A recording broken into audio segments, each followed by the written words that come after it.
안녕하세요. 저는 서울에서 직장 생활을 하는 40대 남성입니다.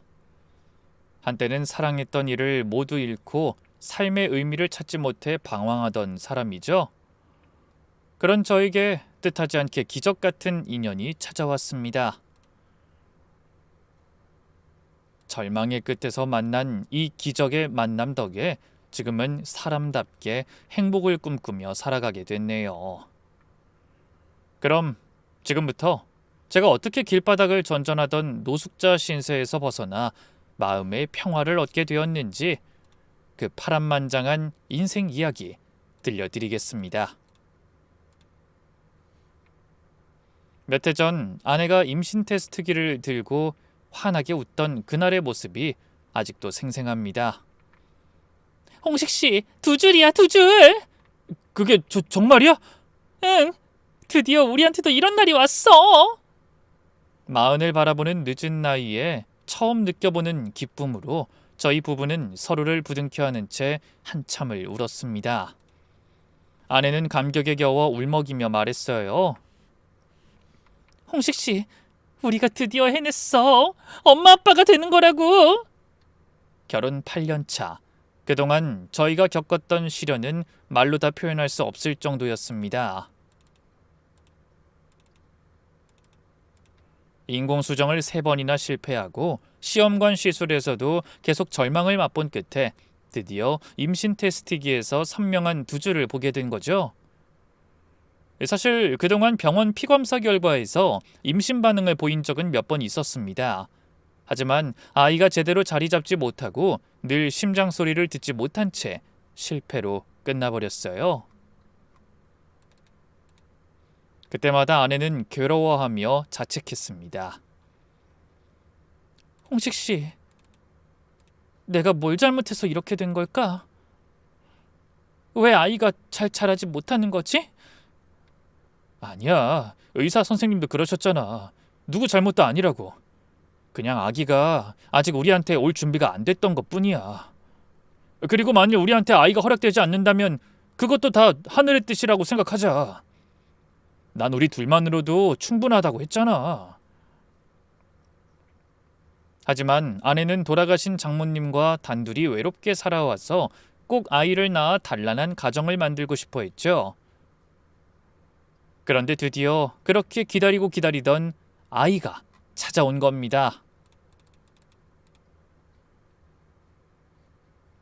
5번째 시험관 시술도 실패하고 잠시 치료를 쉬기로 했는데 자연 임신이 된 거예요. 의사도 놀라더군요. 정말 축하드립니다. 이런 경우가 종종 있어요.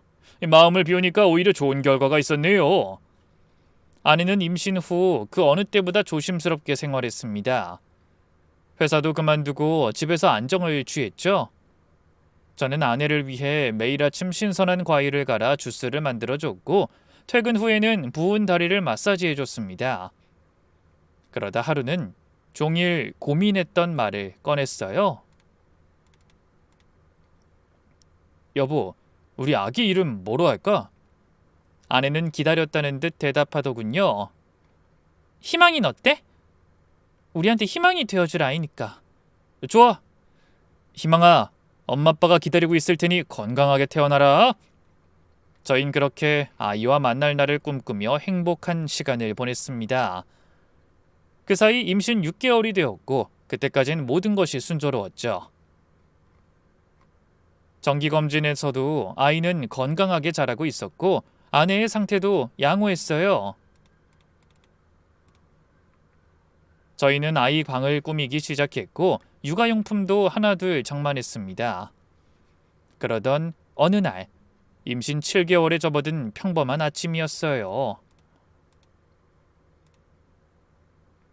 헌데 아내가 갑자기 심한 두통을 호소했습니다.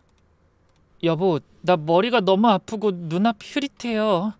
저는 깜짝 놀라서 아내를 얼른 병원에 데려갔어요. 검사 결과는 충격적이었습니다. 임신 중독증, 그것도 아주 심각한 상태라고 했죠. 그래서 구급차를 타고 대학병원으로 향했어요. 그곳에서 아내를 진찰한 의사가 다급하게 소리쳤습니다. 보호자분, 산모의 상태가 매우 위험합니다. 혈압이 너무 높고 단백뇨 수치도 심각합니다. 간과 신장 기능이 급격히 나빠지고 있어요. 담당 의사가 어두운 얼굴로 말했어요. 최악의 경우 산모와 아이 둘 다 위험할 수 있습니다. 지금 아이를 꺼내는 응급 제왕 절개를 고려해야 합니다. 하지만 28주면 아이가 너무 이른 시기라. 아내는 병상에서 제 손을 꼭 잡고 말했습니다.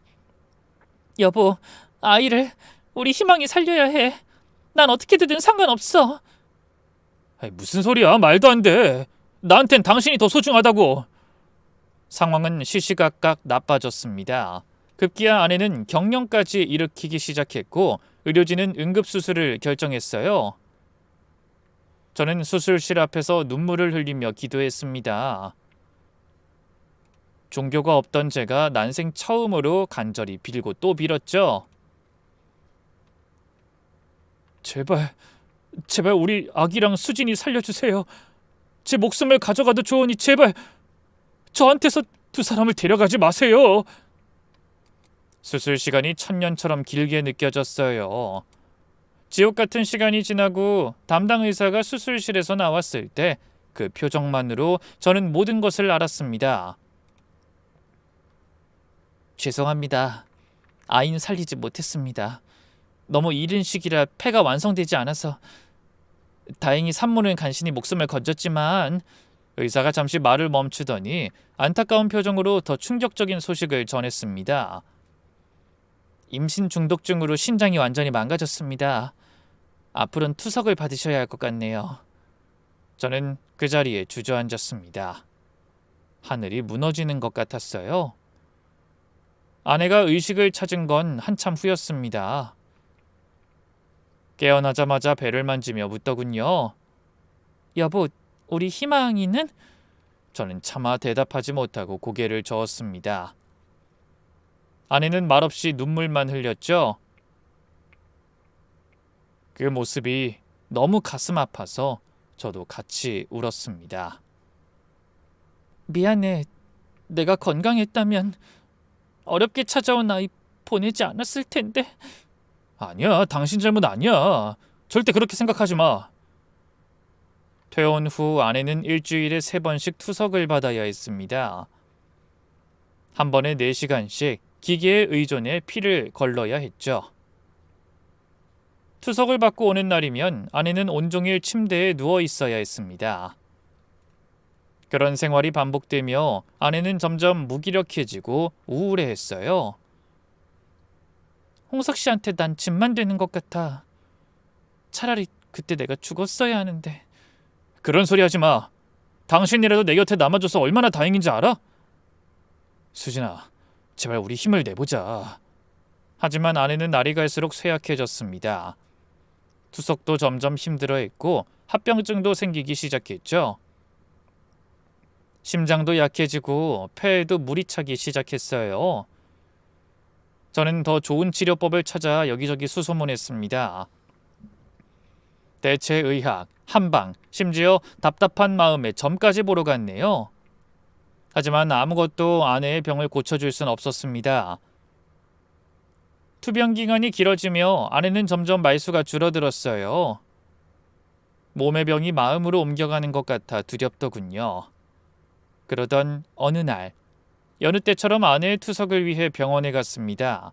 헌데 그날따라 유난히 힘들어하던 아내가 저를 향해 조용히 말했죠. 홍식 씨, 나 너무 힘들어. 이제 좀 쉬고 싶어. 그래, 투석 끝나면 집에 가서 푹 쉬자. 조금만 참아. 내일은 오랜만에 당신이 좋아하는 버섯 전골 해줄게. 저는 아내의 손을 잡으며 내일을 약속했습니다. 하지만 더 이상 저에게 아내와의 내일은 허락되지 않았어요. 그날 투석 중에 심장이 멈춰버린 아내가 조용히 잠들듯 제 곁을 떠나버렸기 때문이죠. 아내와 제대로 된 인사도 나누지 못한 저는 의료진이 심폐소생술하는 모습을 오열하며 지켜봤습니다. 한참을 애쓰던 의료진들이 손을 놓자 의사가 임종을 선언하더군요. 저는 아내의 차가운 손을 잡고 미친 듯이 소리쳤어요. 수진아, 난 어쩌라고 이렇게 가는 거야? 나 혼자 어떻게 살라고? 제발 눈 좀 떠봐. 하지만 아내는 여전히 눈을 감은 채 미동도 하지 않았어요. 어떻게 장례를 치렀는지 모르겠네요. 넋이 나간 채 조문객을 받고 상조회사 직원의 말에 고개만 끄덕였습니다. 그렇게 준비 없이 아내를 보낸 후 저는 완전히 무너져 버렸어요. 회사도 그만두고 월세도 못 내서 집에서 쫓겨났죠. 일할 의욕도 살아가야 할 이유도 찾을 수 없었습니다. 이 마음 같아서는 태어나지도 못한 아이와 황망하게 떠난 아내를 따라가고 싶더군요. 아니야, 내가 그런 짓을 하면 수진이가 마음 아파서 좋은 곳으로 못 가겠지? 아내가 슬퍼할까봐 차마 못난 짓을 할 수도 없었어요. 그러다 결국 거리로 나서게 됐습니다. 서울역 지하도 공원 벤치, 다리 밑 어디든 몸을 누울 수 있는 곳이면 집이 되었죠. 그래도 구걸은 하지 않았어요. 대신 거리를 떠도는 사람들을 위한 무료 급식소에서 하루 한 끼만 먹고 살았습니다. 그렇게 반년이 흘러 아내의 생일이 다가왔어요. 길가에 활짝 핀 장미가 보이길래 한 송이 꺾어 납골당으로 향했습니다. 그날따라 아내가 너무 보고 싶었거든요. 버스비도 없어 4시간을 걸어 도착한 납골당에서 아내의 유골함과 사진을 마주했죠. 참을 수 없는 눈물이 흘렀습니다. 수진아, 생일 축하해. 줄게 꽃 한 송이밖에 없네. 거기서 우리 희망이 만났지? 내가 지켜주지 못해서 정말 미안해. 희망이도 당신도. 눈물이 멈추질 않아 아예 납골당 바닥에 무릎을 꿇고 한참을 펑펑 울었습니다. 얼마나 시간이 흘렀는지도 모르겠더군요. 눈물이 마를 때까지, 목이 쉴 때까지 계속 울었죠. 수진아, 나 이제 어떻게 살아야 해? 혼자 사는 세상은 너무 춥고 외로워. 그때였습니다. 누군가 제 어깨에 손을 올렸어요. 고개를 들어보니 고급스러운 검은색 양복을 입은 노신사가 서 있었습니다. 흰머리를 단정하게 빗어넘긴 모습이 어딘가 위험 있어 보였죠. 노신사는 미간을 찡그리며 물었어요. 누구신데 제 딸을 보고 우시나요? 순간 너무나 당황했습니다. 딸이라니? 여긴 분명 수진이 납골당이 맞는데? 의아한 마음을 안고 대답했죠. 저는 여기 안치된 고인의 남편입니다. 어르신은 누구신지... 한데 제 말을 들은 노신사가 놀란 듯 눈을 크게 뜨시더군요. 그러더니 저를 위아래로 훑어보고 믿기지 않는다는 듯한 표정을 지으셨죠. 당신이 정말 수진이 남편이란 말이오? 네, 그렇습니다. 왜 그러시죠? 하지만 노신사는 제 말에 답하지 않고 한참 동안 말없이 절 바라보기만 하셨어요. 그 눈빛에서 이 말로는 표현할 수 없는 복잡한 감정이 느껴졌습니다. 놀라움과 슬픔, 그리고 애절한 무언가도 느껴졌죠. 그러더니 안타까운 눈빛으로 저를 향해 물으셨어요. 혹시 수진이가 어쩌다가 왜 이렇게 일찍 갔는지 알 수 있겠나? 질문하는 목소리가 떨렸습니다. 저는 유골함을 한번 바라보고 난 뒤 한숨을 쉬며 답했어요. 임신 중독증으로 아이를 잃고 그 후유증으로 신장이 망가져서 투병하다가. 노신사는 휘청거릴 만큼 놀라시더군요. 옆에 있던 젊은 남자가 재빨리 부축하며 다급하게 물었어요. 회장님, 괜찮으십니까? 회장님? 의아한 생각이 들었습니다. 회장이라고 불리는 사람이 왜 아내의 납골당에 찾아왔는지 모르겠더라고요. 자네 지금 시간이 있나? 내가 묻고 싶은 게 많아. 어디 가서 얘기 좀 할 수 있겠나? 회장님의 물음에 저는 난처한 표정으로 답했습니다. 저야 시간은 많지만 이런 행색으로는... 저는 초라한 제 모습을 잘 알고 있었어요. 몇 달째 씻지도 못한 노숙자의 모습이었죠. 하지만 회장님이라는 그분은 전혀 상관없다는 표정으로 단호하게 말씀하셨습니다. 상관없네. 김비서 차 가져와. 조용한 곳으로 가지. 잠시 후 저는 회장님의 안내에 따라 납골당 밖으로 나와 검은색 세단에 올라탔습니다. 그리고 한참을 달려 서울 시내의 한 호텔 앞에 도착했죠. 고급 세단에서 제가 내리자 호텔 직원들이 당황했어요. 하지만 회장님이 따라 내리시니 갑자기 모두 공손한 태도로 인사했습니다.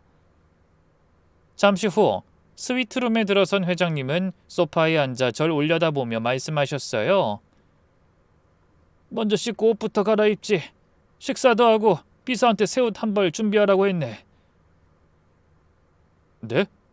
하지만 왜 저한테 이렇게 해주시는지 그건 일단 씻고 나와서 얘기하겠네. 그래서 저는 욕실로 들어갔습니다.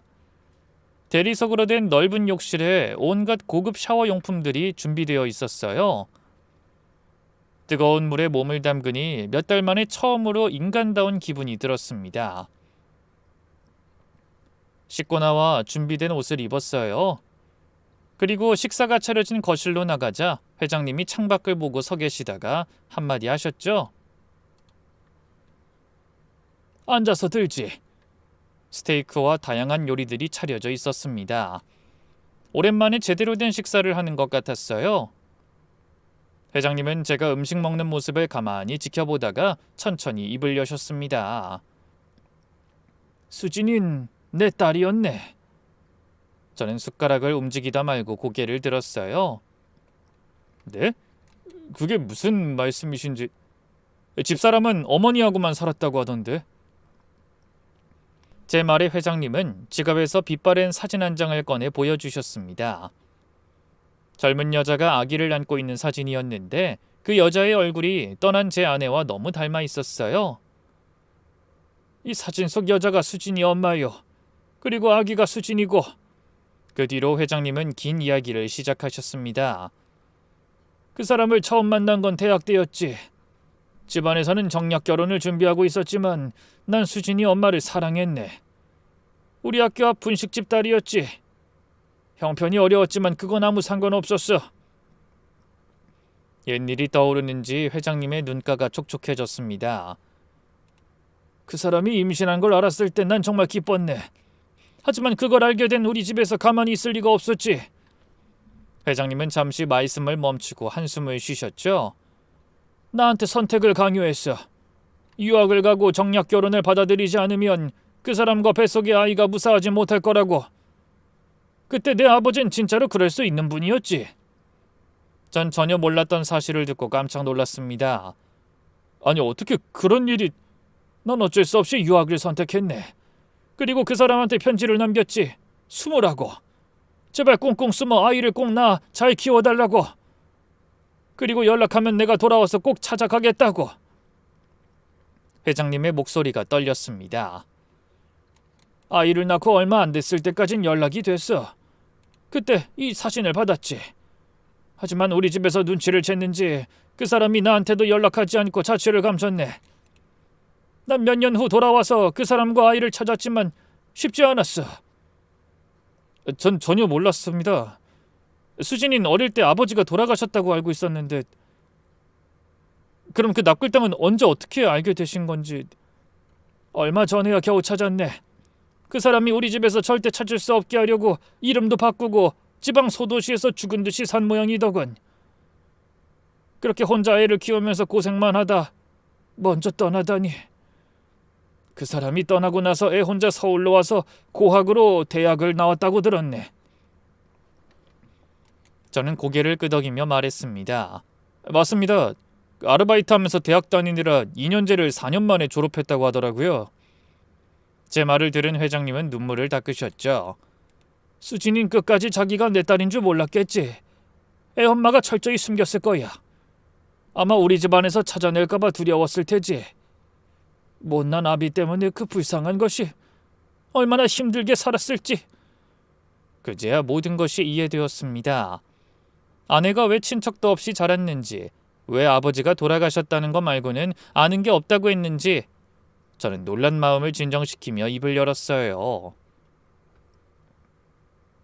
수진인 부모님 원망한 적 없습니다. 다만 두 분 다 너무 일찍 돌아가셔서 자기가 효도할 수 없었다면서 그것만 안타까워했어요. 지 엄마를 닮았으면 마음이 고왔겠지. 불쌍한 것. 회장님은 한참을 우셨어요. 그 모습을 보고 있자니 저도 애써 참아온 눈물이 터졌습니다. 그렇게 두 남자가 목 놓아 울다 잠시 숨을 고를 때 회장님이 절 보며 이렇게 말씀하셨네요. 자네 이야기를 좀 더 듣고 싶네. 수진이가 어떻게 살았는지, 어떤 아이였는지. 그래서 저는 아내와의 만남을 시작으로 결혼 생활에 대한 얘기를 들려드렸습니다. 거래처 직원으로 처음 만났던 일, 소박하고 조촐한 결혼식, 아이를 갖기 위해 노력했던 날들, 늘 밝고 씩씩했던 아내가 아이를 가지고 위기를 맞은 일, 마지막 떠나는 날 모습도요. 그리고 이렇게 덧붙였죠. 수진이는 강한 사람이었어요. 난임 치료 과정이 정말 힘들었는데 좋은 가정을 만들고 싶다며 이를 악물고 버텨냈죠. 그래서 하늘에서도 감동해서 아이를 보내준 줄 알았는데 저는 떠난 아내 생각에 말을 잇지 못했고 회장님은 허공에 대고 탄식하셨습니다. 그 애가 그렇게나 힘들게 살았군. 그런데 한숨을 쉬며 창밖을 바라보던 회장님이 갑자기 저를 향해 이렇게 말씀하셨어요. 자네 지금 어디서 살고 있나? 네? 저는 그냥 여기저기서. 제 말에 회장님이 움찔하시며 믿을 수 없다는 듯 물으셨죠. 노숙이라도 하고 있단 말인가? 저는 입술을 깨물며 고개를 끄덕였습니다. 수진이를 잃고 제정신으로 살 수가 없었습니다. 회장님의 눈동자가 흔들린다 싶더니 갑자기 저에게 다가와 진지한 얼굴로 말씀하셨어요. 자네, 나랑 같이 내 집으로 가지. 네? 사실 난 자식이 없네. 본처와의 사이에 아이가 생기지 않았지. 수진이가 유일한 내 핏줄이었어. 그래서 나중에 내 아버지도 돌아가시며 후회를 많이 하셨네. 알고 보니 나 몰래 아이를 찾으려고 노력도 하셨던 것 같더군. 하지만 작정하고 숨은 사람을 찾는 건 쉬운 게 아니었던 모양이야.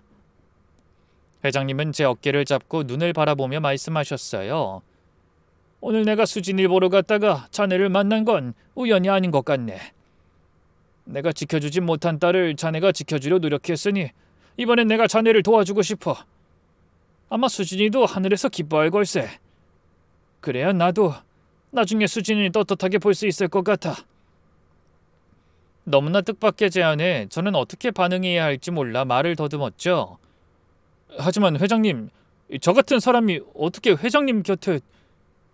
자네 같은 사람이 아니라 자네여야 해. 수진이가 사랑한 사람이지 않은가. 딸도 그렇게 보냈는데 자네가 고생하는 걸 보고도 그냥 지나칠 순 없네. 회장님의 눈에서 다시 눈물이 흘렀습니다.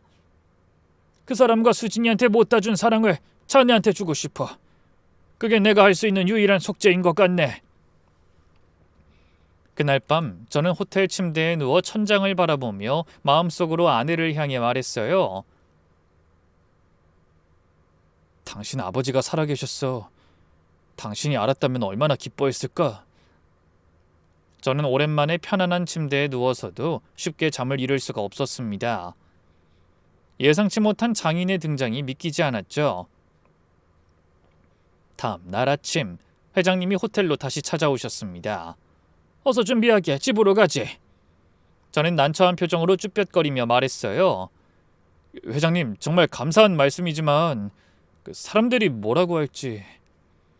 괜히 저 때문에 회장님이 불편해지실 수도 있을 것 같습니다. 불편? 내가 왜 사람들 눈치를 볼 거라고 생각하지? 내 사위를 옆에 두겠다는데 누가 뭐라고 하겠나? 아무도 참견할 자격 없어. 걱정하지 말게. 회장님의 결심은 확고하신 것 같았어요. 집으로 들어가서 회사 일 배우게. 어차피 수진이가 살아있었다면 그 애가 후계자가 됐을 테니 그 자리를 자네가 대신해줘야겠어. 저는 깜짝 놀라 펄쩍 뛰며 소리쳤습니다. 네? 아니, 그건 너무 과분합니다. 제가 무슨 자격으로... 과분한 게 아니야. 난 이제 자네를 수진이 대신으로 생각하기로 했네. 자네는 내 딸이 죄책감에 시달리며 외롭게 살 아비한테 보내준 선물이 틀림없어. 저는 어떻게 해야 할지 몰라 갈팡질팡했습니다. 하지만 회장님에게서는 뭔가 거역할 수 없는 기운 같은 게 느껴졌어요. 결국 저는 몇 번의 정중한 거절 끝에 갑자기 나타난 장인을 따라 나서게 됐습니다. 회장님 댁은 조용한 성북동 주택가에 자리한 웅장한 대저택이었죠. 불과 며칠 전까지만 해도 거리를 떠돌던 제가 그런 으리으리한 곳에서 살게 될 줄 어떻게 알았겠어요. 처음에는 모든 게 낯설었지만 회장님의 지시로 집안에 있는 사람들이 많이 도와줘 쉽게 적응할 수 있었습니다. 운전기사부터 도우미 아주머니, 정원사까지 모두 저에게 호의적이었죠. 저는 매일 아침 회장님과 마주 앉아 식사를 하고 회사 업무를 배우기 시작했어요. 회장님의 회사는 가끔 텔레비전 광고에 등장할 정도로 꽤 이름 있는 중견기업이었습니다. 그날도 저는 중요한 일정에 참석하라는 당부를 듣게 됐죠. 홍씨가, 오늘은 이사회가 있는 날이다. 너도 꼭 참석해서 지켜보거라. 네, 아버님. 이사회에 들어가니 저를 본 임원들이 수근거렸습니다. 그 중에서도 유독 한 사람의 시선이 따갑게 느껴졌어요. 바로 회장님의 조카인 최준혁 전무였습니다. 나중에 알고 보니 알게 모르게 자식이 없는 회장님의 후계자로 여겨지던 사람이더군요. 외삼촌, 오늘 데려오신 분이 말씀하시던 그 사위인가요? 최 전무의 목소리에는 날이 서 있었습니다. 하지만 회장님은 아무렇지 않은 표정으로 저를 소개하셨어요. 그래, 내 딸의 남편이자 이제 내 아들이나 마찬가지인 사람이다. 앞으로 잘 지도해줘라. 그 말씀에 상대의 얼굴이 대번에 굳어버렸습니다. 아들이라뇨? 갑자기 나타난 사람을 어떻게 믿고 그런 말씀을 하세요? 준혁아, 너 내 결정에 이의 있는 거냐? 회장님의 단호한 목소리에 최 전무가 입을 다물었습니다. 하지만 저를 보는 눈빛은 도끼로 가득했죠. 이사회가 끝난 후 우연히 화장실에서 최 전무와 마주쳤습니다. 저를 보자 이를 갈며 으르렁거리더군요. 정홍식이라고 했던가? 당신이 뭔데 갑자기 나타나서 회사 일에 끼어드는 거지? 전 그저 회장님의 뜻을 따를 뿐입니다. 애써서 찾은 딸이 죽은 걸 알고 정신 나가신 모양이군. 길거리에서 주워온 거지를 아들로 삼다니. 그러더니 제 어깨를 툭 치고 지나갔습니다. 조심하는 게 좋을 거야. 회장님 옆자리가 얼마나 위험한 자리인지 곧 알게 될 테니까. 자신을 회장님의 후계자라고 믿고 있던 남자에게 저는 눈의 가시가 틀림없었어요. 아무리 그렇다고 해도 저에 대해 잘 알지도 못하면서 너무 적대감을 드러내는 것 같아 당황스럽더군요. 그런데 얼마 후 그런 협박이 그저 빈말이 아니었다는 걸 깨닫는 일이 일어났습니다. 일주일 후 회장님과 저녁 식사를 하고 있는데 김 비서가 급하게 뛰어들어왔어요. 회장님, 회사에 이상한 소문이 퍼지고 있습니다. 무슨 소문? 정 실장이 따님이 살아있을 때부터 다른 여자와 불륜 관계였다는. 저는 깜짝 놀라 벌떡 일어섰습니다. 그게 무슨 헛소리입니까? 말도 안 됩니다. 하지만 회장님은 크게 동요하지 않고 말씀하셨어요. 일단 앉거라, 홍씨가. 그러더니 침착하게 김 비서에게 물으셨습니다. 소문의 출처가 어디지? 상대가 도대체 누구라는 거야? 유미라라는 여자입니다. 강남의 한 룸사롱에서 일한다고 하는데 정 실장과 예전부터 내연 관계였다고 주장하고 있습니다. 김 비서는 서류 봉투를 내밀었습니다. 안에는 사진이 한 뭉텅이가 들어있었는데 저와 어떤 여자가 함께 찍힌 사진들이었어요. 하지만 저는 그 여자를 본 적도 없었죠. 저는 억울한 마음에 손까지 떨며 외쳤어요. 이건 조작입니다. 저는 이 여자를 본 적도 없어요. 회장님은 사진을 자세히 살펴보셨습니다. 홍씨가 진정해라. 나도 너를 의심하진 않는다. 문제는 이런 소문을 어디서 만들어냈냐는 거야.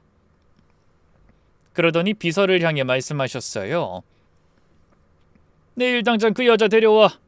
왜 이런 짓을 벌인 건지 직접 들어보자. 다음날 문제의 여자가 찾아왔습니다. 짙은 화장에 화려한 옷차림을 한 여자였죠. 저는 정말 처음 보는 얼굴이었습니다. 회장님은 눈을 번뜩이며 물으셨어요. 당신이 유미라 씨요? 회장님의 눈빛에 압도당한 여자가 조금 주춤하는 게 보였지만 이내 여유를 되찾고 웃으며 대답했죠. 네, 회장님. 저는 부인이 살아있을 때부터 정홍식 씨와 만나온 사람입니다. 여자는 능청스럽게 거짓말을 하더군요. 홍식 씨가 부인이 아파서 힘들다고 하소연하면서 저희 가게에 자주 찾아왔어요. 절 보면 위안이 된다고 했거든요. 그러면서 깊은 관계가 됐습니다. 저는 기가 막혀 목소리를 높일 수밖에 없었습니다. 거짓말하지 말아요. 난 당신 본 적도 없어요. 여자는 소리치는 저를 보며 조롱하듯이 입꼬리를 올리고 말했죠. 오빠, 부자 장인 만났다고 잊어서 날 모른 척하는 거야? 마누라 죽으면 나랑 다시 시작하고 싶다고 했잖아. 그래서 난 매일 오빠 연락만 기다렸는데 어떻게 갑자기 이렇게 잠수 타버릴 수가 있어? 내가 오죽 답답했으면 오빠를 직접 찾아 나섰겠어? 제발 이러지 말고 나랑 다시 시작하자. 그깟 돈이 뭐가 그렇게 중요해? 어이가 없어서 헛웃음이 다 나왔습니다. 여자는 배우 뺨치게 연기를 잘하더군요. 그런데 제가 어떻게 해야 할지 몰라 망설이고 있을 때 회장님이 말씀하셨어요. 당신 입으로 직접 이런 소문 내고 다니는 이유가 뭐예요? 누가 시킨 거야? 하지만 여잔 눈 하나 깜빡하지 않고 거짓말을 했습니다. 그런 거 아닙니다. 저는 홍식 씨를 정말 사랑했어요. 돈이고 뭐고 다 필요 없다고 생각하면서 새 출발할 날만 기다렸다고요. 홍식 씨가 항상 입버릇처럼 자기 마누라 때문에 불행하다고 했거든요. 애정 없는 결혼 생활인데 여자가 아파서 버릴 수도 없다고요. 그러면서 저한테 힘든 사연 얘기하길래 제가 경제적으로도 많이 도와줬습니다. 그 말에 회장님이 인상을 쓰셨습니다. 도와줘? 네. 술집에서 일해 번 돈을 저 사람한테 다 줬는데 제 돈만 뜯어먹고 정작 마누라가 죽고 부자장님 만나서 절 버린 거예요. 저한테 증거가 더 있다고요. 그러더니 여자가 또 다른 서류를 꺼냈습니다. 제 이름으로 된 호텔 투숙 기록이었죠. 헌데 그 날짜를 보니 중간중간 아내가 투석받던 날들이 들어있었습니다. 저는 눈을 부라리며 소리쳤어요. 이것도 조작입니다. 수진이 일주일에 3번씩 투석을 받았어요. 그날 저는 항상 병원에 함께 있었습니다. 하지만 여잔 조금의 흔들림도 없이 눈물까지 짜내며 본격적인 연기에 들어갔습니다. 오빠, 이러지 마. 애정 없는 결혼 생활 힘들다고 했잖아. 난 오빠를 위해서 다 버릴 준비가 되어 있었는데 오빤 그런 날 버리고 돈을 쫓겠다는 거야? 저는 너무 화가 나 주먹을 꽉 쥐고 여자를 향해 달려가려 했어요. 이 여자가 정말... 하지만 김 비서가 저를 말렸죠. 실장님, 진정하세요. 회장님은 여자를 한참 동안 물끄러미 바라보다 입을 여셨죠. 그래서 당신이 원하는 게 뭐요? 그러자 여자가 뭔가 반응이 왔다는 듯이 눈을 빛내며 대답했습니다. 전 그저 흥식 씨를 되찾고 싶었을 뿐이에요. 제발 부탁드려요. 저 남자가 정신 차리고 제자리로 돌아올 수 있도록 도와주세요. 기가 막혔습니다. 눈물까지 철철 흘리며 말하는데 그 모습을 마주하면 정말 저를 천하의 파렴치한으로 볼 수밖에 없을 것 같더군요. 하지만 회장님의 눈빛에서는 아무것도 읽을 수가 없었어요. 그저 조용하고 단호하게 말씀하셨죠. 알았으니 돌아가서 기다리도록 해요. 여자가 떠난 후 회장님은 깊은 생각에 잠기신 것 같았어요. 저는 답답한 마음에 한숨을 쉬며 입을 열었습니다. 아버님, 절 믿어주세요. 전 정말 저런 여자 본 적도 없습니다. 흥씨가 일단 조사를 해보자. 진실은 반드시 밝혀질 거야. 하지만 며칠 후 더 큰 문제가 터졌습니다. 최 전무가 임원회의를 소집한 겁니다. 오늘 긴급 임원회의를 요청한 이유는 정홍식 실장의 도덕성 문제 때문입니다. 아시다시피 정 실장은 회장님의 후계자로도 거론되는 인물이죠. 그런 사람의 도덕성 문제는 회사의 존폐에도 큰 영향을 미칠 수 있는 아주 민감한 사안입니다. 그러더니 임원들 앞에서 유미라의 증언과 자료들을 공개했습니다. 정 실장은 전처에 회장님의 숨겨둔 딸이었다는 걸 알고 일부러 회장님께 접근해 환심을 사고 불륜 관계였던 여자를 버렸습니다. 아내가 생사를 오갈 때 내연녀와 이런 호텔에나 드나들었던 인간이 어떻게 한 회사의 미래를 책임지겠습니까? 그 말에 임원들이 수근거리더니 한마디씩 내뱉었어요. 최 전무 말이 맞습니다. 도덕성에 문제가 있는 사람은 나중에 주가에도 악영향을 미칠 수 있어요. 회장님도 이제 판단력이 흐려지신 것 같습니다. 저런 파렴치하는 후계자는커녕 아예 사회적으로 매장되도록 만들어야 합니다. 그때 이 말을 가만히 듣고 계시던 회장님이 버럭 소리를 지르셨습니다. 아직 조사 중인 사안을 가지고 뭐하는 짓들이야? 최 전무는 그런 회장님이 답답하다는 듯 인상을 쓰며 말했어요.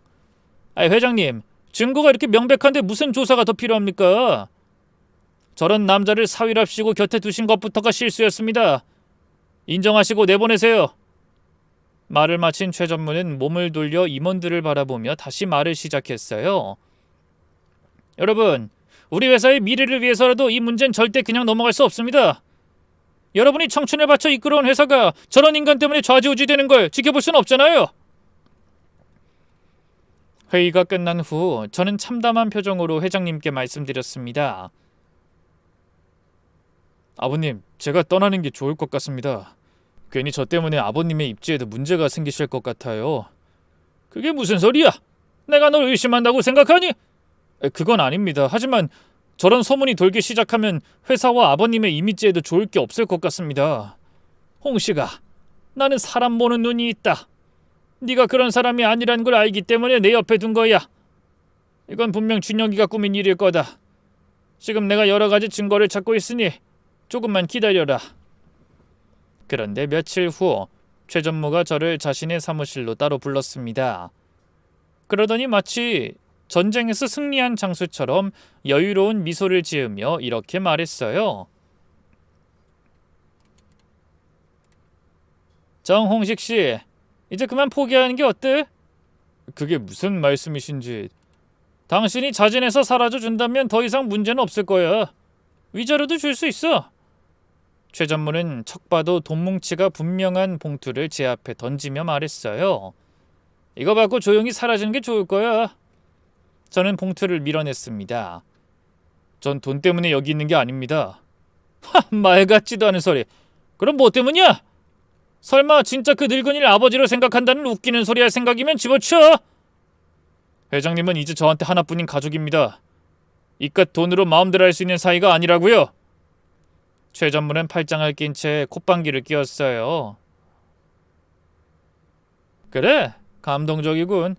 하지만 며칠 안에 당신은 어차피 쫓겨날 거야. 이 사회가 움직이면 그 노인네도 더 이상 당신을 싸고 돌 수만은 없을 테니까. 그렇게까지 해서 이 회사를 차지하고 싶은 겁니까? 당연하지. 난 20년 가까이 이 회사를 위해서 일했어. 외삼촌 밑에서 욕먹으면서 이날만 기다렸는데 감히 너 같은 쓰레기만도 못한 인간이 나타나서 내 자리를 넘봐? 그러더니 갑자기 벌떡 일어나 제 멱살을 잡았습니다. 이게 마지막 기회야. 돈 받고 조용히 꺼지든지 아님 더 큰 굴욕을 당하고 쫓겨나든지. 그건 네가 선택해. 저는 그 손을 뿌리치며 외쳤어요.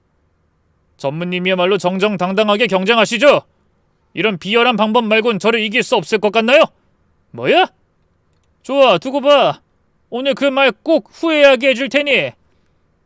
최 전무의 눈빛이 험하게 빛났습니다. 그날 밤 김 비서가 급하게 달려왔어요. 실장님, 큰일입니다. 무슨 일입니까? 그 유미라라는 여자가 증권가 찌라시에 소문을 퍼뜨리려고 하는 정황을 잡았습니다. 뭐라고요? 명백한 허위 사실인데 그런 짓을 한다고요? 어차피 말 많은 증권가에서 진실은 중요하지 않습니다. 소문이 퍼지기 시작하면 걷잡을 수 없을 거예요. 저는 다리에 힘이 풀렸습니다. 괜히 저 때문에 회사와 회장님까지 구설에 오르내릴 게 걱정됐죠. 회장님은 서재에서 절 기다리고 계시더군요. 홍씨가 앉거라. 아버님, 죄송합니다. 저 때문에 이런 일이. 증권가에까지 소문이 퍼지기 전에 제가 떠나는 게. 미안한 건 나다. 준혁이 녀석이 이렇게까지 나올 줄은 몰랐구나. 그러더니 회장님이 갑자기 제 손을 잡으셨습니다. 걱정하지 마라. 난 널 믿고 어떻게든 억울함을 풀어줄 테니까. 아버님, 너는 내 딸이 선택한 남자야. 그 사실 하나만으로도 난 널 믿는다. 조금만 기다려라. 회장님의 눈빛은 확고한 신념으로 밝게 빛났습니다. 이틀 후 다시 긴급 이사회가 열렸어요. 이번에도 최 전무의 주도로 마련된 자리였죠. 평소보다 많은 임원들이 참석했고 분위기는 살벌했습니다. 최 전무는 자신만만한 표정으로 앉아 있었고 저는 최 회장님 옆에 긴장한 채 앉아 있었죠. 먼저 발언권을 잡은 최 전무가 거침없이 이야기 시작했어요. 오늘 이사회를 연 이유는 최근 퍼지고 있는 회장님 측근에 대한 불미스러운 소문 때문입니다. 다들 소문을 들어서 어느 정도 아시고 계실 거라 생각합니다. 몇몇 임원들이 고개를 끄덕이는 게 보였습니다. 최 전무 말이 맞습니다. 회사 이미지가 실추되고 있어요. 문제가 더 커지기 전에 사건의 장본인을 회사에서 내보내야 합니다. 이러다 찌라시라도 들면 주가도 떨어질 겁니다. 우습게 생각할 일이 아니에요. 최 전무가 득이양양하게 말을 이었습니다. 저는 정 실장이 회사에서 즉시 퇴출당해야 한다고 생각합니다. 그때 잠자코 계시던 회장님이 자리에서 일어나셨어요. 잠깐, 본인은 분명히 그런 적이 없다고 주장하는데 꼭 이렇게까지 해야 하나? 회장님, 계속 그렇게 저 사람 두둔하다간 정말 큰일 날 수 있습니다. 아니, 큰일 나는 건 바로 너일 거야. 감히 조작된 증거로 사람을 나락으로 떨어뜨리려 해. 조작이라뇨? 이건 명백한 사실입니다. 과연 그럴까? 김비서, 준비된 거 가져와. 회장님이 김비서에게 신호를 보내자 김비서가 노트북을 열며 말했습니다. 지금부터 보여드릴 자료는 지난 일주일간 조사한 내용입니다. 대형 스크린에 자료가 나타나기 시작했습니다.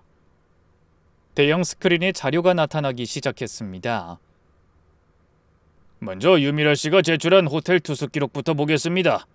해당 일자에 정홍식 실장과 함께 있었다고 주장했는데 사실은 달랐습니다. 김비서가 다음 자료를 띄웠습니다. 같은 날 같은 시각 대학병원 CCTV 영상입니다. 유미라 씨가 정 실장과 호텔에 있었다고 주장한 시각에 정홍식 실장은 투석하는 자신의 부인 곁을 지켰습니다. 화면에는 제가 아내의 휠체어를 밀고 투석실로 들어가는 모습이 나오고 있더군요. 정홍식 실장은 그날 오후 2시부터 6시까지 병원에 있었습니다. 호텔 체크인 시간과 겹칩니다. 비단 이날만이 아닙니다. 김비서는 유미라가 주장한 날짜의 병원 기록을 보여줬고 저는 항상 아내 곁에 있었죠. 최 전무의 얼굴이 굳어졌습니다. 이뿐만이 아닙니다. 유미라 씨가 증거로 제시한 사진들도 조작되었다는 전문가의 의견이 적힌 확인 문서입니다. 전문가의 분석 자료가 화면에 떴습니다. 사진이 명백한 합성이라고 결론 내렸더군요. 이런 조작을 누가 지시했을까요? 김 비서가 다음 자료를 띄웠습니다. 모자를 쓴 남녀가 지하 주차장에서 은밀하게 커다란 상자를 주고받는 CCTV 영상이었어요. 유미라의 아파트 지하 주차장에서 최준혁 전무가 의문의 상자를 건네는 모습이 찍혀 있었습니다. 최 전무 비서의 증언으론 저 일이 있기 전 최 전무가 현금으로 1억을 준비하라고 했다더군요. 순간 회의장이 술렁거렸습니다. 아이 최 전무, 이게 어떻게 된 일입니까? 뭐요? 우리 가지고 논 거요? 최 전무가 벌떡 일어서더니 목에 핏대를 세우며 소리쳤어요. 이건 모함입니다. 내가 왜 이런 짓을... 하지만 이미 사람들의 마음은 돌아선 것 같더군요. 곧이어 회장님이 일어나셨습니다. 준혁아, 아직도 할 말이 있니? 외삼촌, 이건 오해예요. 전 단지 삼촌과 회사가 걱정되는 마음에 진실을 알려드리려고 한 것뿐이라고요. 그럼 유미라를 직접 불러볼까? 회장님의 말씀에 최 전무가 당황했습니다. 그 모습을 보고 회장님이 코웃음을 치며 말씀하셨어요. 그 여잔 지난밤에 모든 걸 자백했어. 네가 돈을 주며 거짓말하라고 시켰다고. 회장님이 고개를 끄덕이자 김 비서가 튼 녹음 파일에서 여자의 목소리가 들려왔습니다. 최 전무님이 시킨 거예요. 우리 가게 단골인데 꼴보기 싫은 인간 하나 치워주면 1억 주겠다고 했어요. 사진도 전무님이 조작해서 준 거고요. 전 그냥 연기만 하면 된다고 했어요. 최 전무의 얼굴이 사색이 되었습니다. 회의실에 모인 사람들이 흥분해서 저마다 한마디씩 내뱉었죠. 최 전무, 이게 무슨 짓입니까? 하마터면 이런 추잡한 소문으로 회사 주가가 흔들릴 뻔했잖아. 이런 모함 증거 만들 시간에 회사에 대해서 고민했어야지. 최 전무는 퍼렇게 질린 얼굴로 더듬거렸어요. 저는 회사를 위해서... 그 말을 들은 회장님이 차갑게 말씀하셨습니다. 회사를 위해서? 개인적인 원한으로 죄 없는 사람을 모함하고 궁지에 먼 게 회사를 위해서란 말이냐? 네 그 어리석은 생각 때문에 회사까지 위태로워질 뻔했어. 그런 네가 이 회사에 남아있을 자격이 있다고 생각해? 외삼촌, 저도 그동안 회사를 위해 최선을 다했습니다. 근데 갑자기 나타난 저 사람에게 모든 걸 물려준다니 그게 말이 됩니까? 저 인간 속으로는 아픈 회장님 딸이 빨리 죽길 바라고 있었을지도 몰라요. 그래놓고 일부러 회장님한테 접근한 거라고요. 최 전무가 저를 가리키며 소리쳤습니다. 하지만 그 말을 들은 회장님은 지금까지와는 비교도 안 될 정도의 분노를 드러내며 언성을 높이셨죠. 닥쳐! 정 실장은 내 딸을 위해서 자기 신장까지 내준 사람이야! 너처럼 이기적인 욕심으로 가득 찬 인간하고는 차원이 다르다고! 순간 장내가 찬물을 끼얹은 듯 조용해졌습니다. 최 전무의 얼굴에도 당황한 빛이 역력했어요. 하지만 그보다 더 놀란 건 바로 저였죠. 저는 한 번도 회장님에게 제가 아내에게 신장을 이식했었다는 사실을 말한 적이 없었거든요. 혹시 여러분도 놀라셨나요? 그렇습니다. 전 죽어가는 아내를 그냥 두고 볼 수 없었어요. 그래서 아내를 살리기 위해 신장 이식에 대해 알아보고 검사도 받았습니다. 다행히 저와 아내의 조직 적합성이 맞는다고 하더군요. 그래서 아내에게 신장을 떼어줬어요.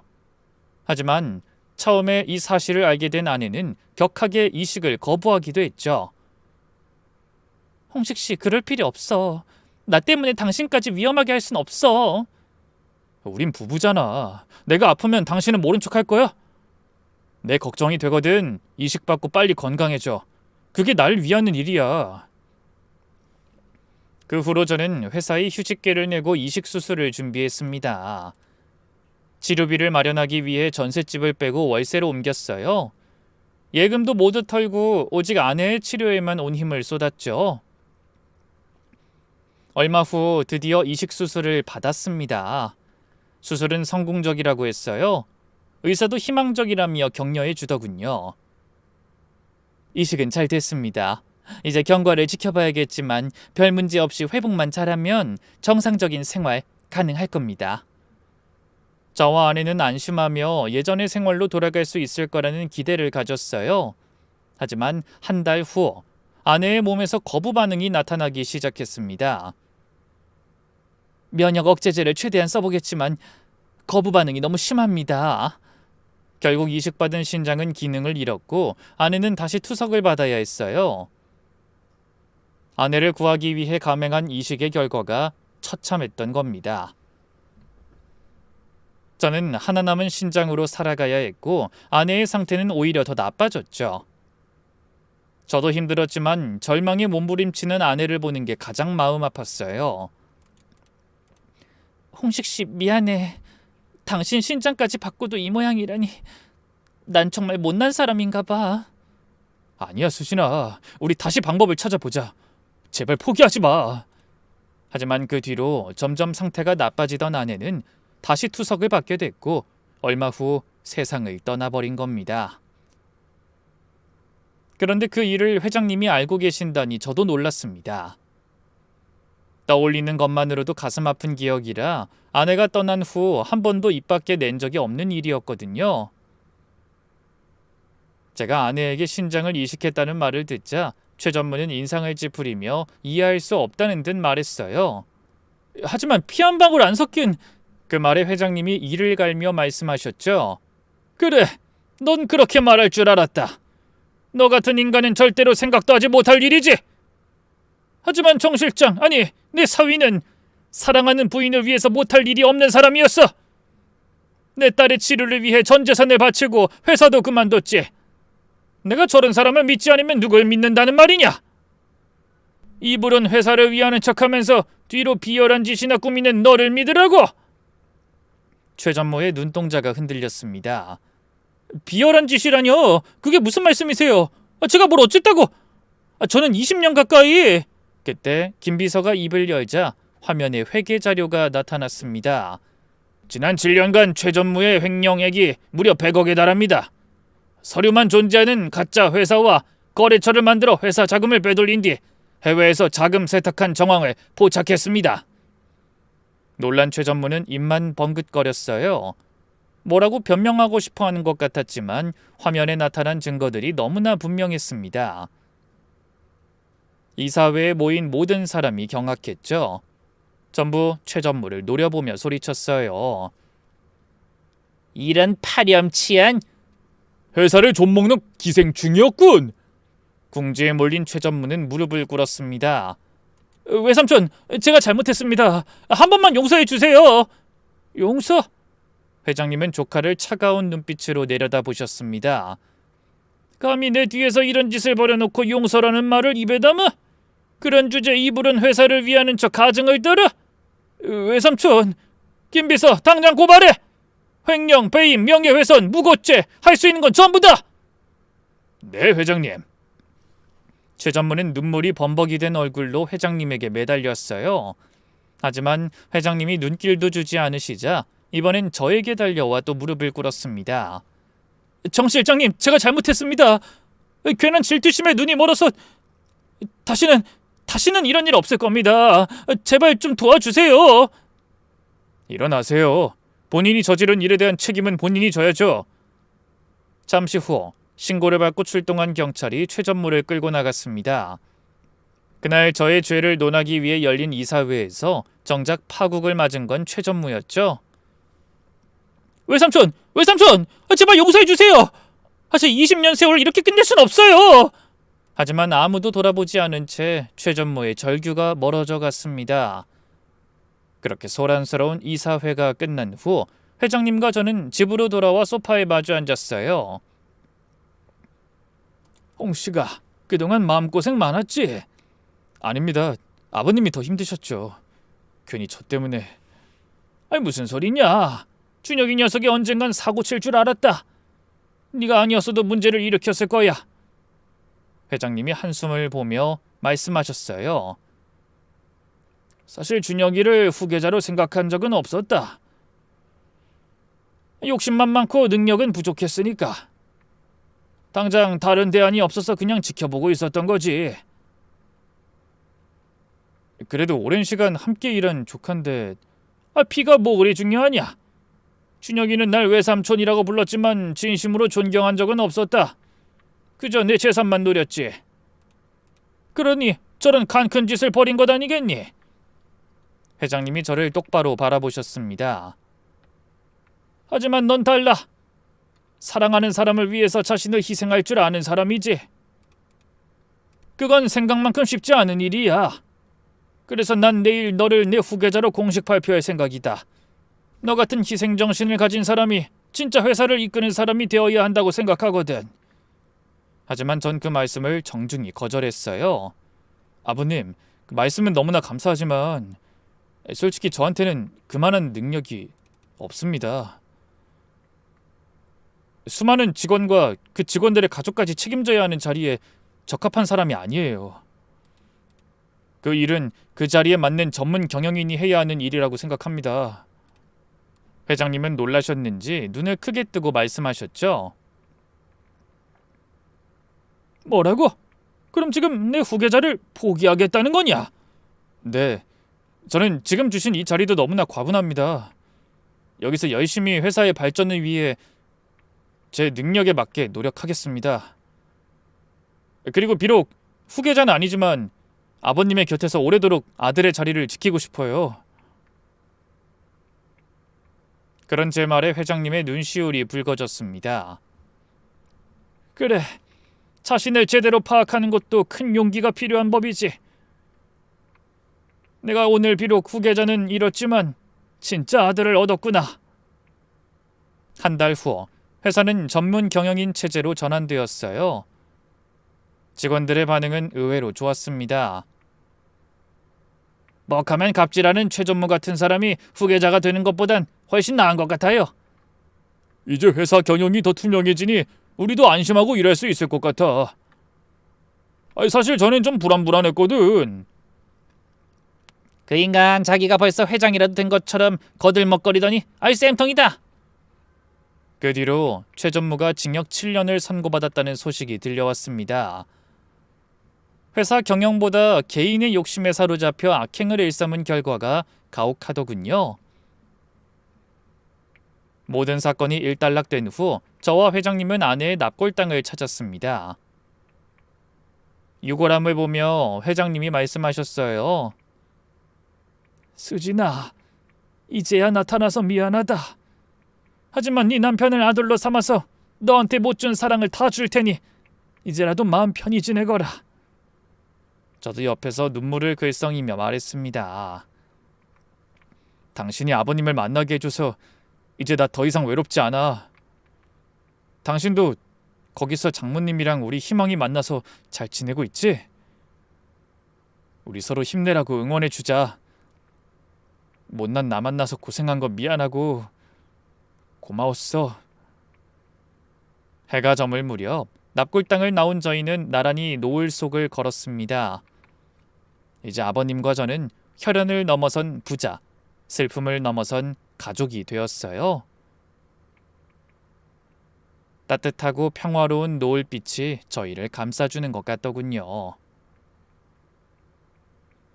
하늘 어딘가에서 아내도 미소 짓고 있을 것 같은 느낌이 들었어요. 아직도 저는 힘들게 고생하다 떠난 아내와 태어나지도 못한 아이를 생각하면 베개를 적실 만큼 눈물을 흘리는 날이 많습니다. 하지만 예전과는 달라졌죠. 저는 혼자가 아니라는 생각이 하루를 살아갈 용기를 주더군요. 그래서 언젠가 다시 만날 아내와 아이에게 떳떳한 모습을 보여주기 위해 저에게 주어진 삶에 최선을 다하고 있습니다. 부디 이런 저에게 힘내라는 응원의 말씀 한마디 남겨주시길 바라며 이만 사연을 마치겠습니다. 귀한 시간 내어 함께해 주신 모든 분께 깊이 감사드립니다. 모두 무탈하고 건강한 하루 보내세요.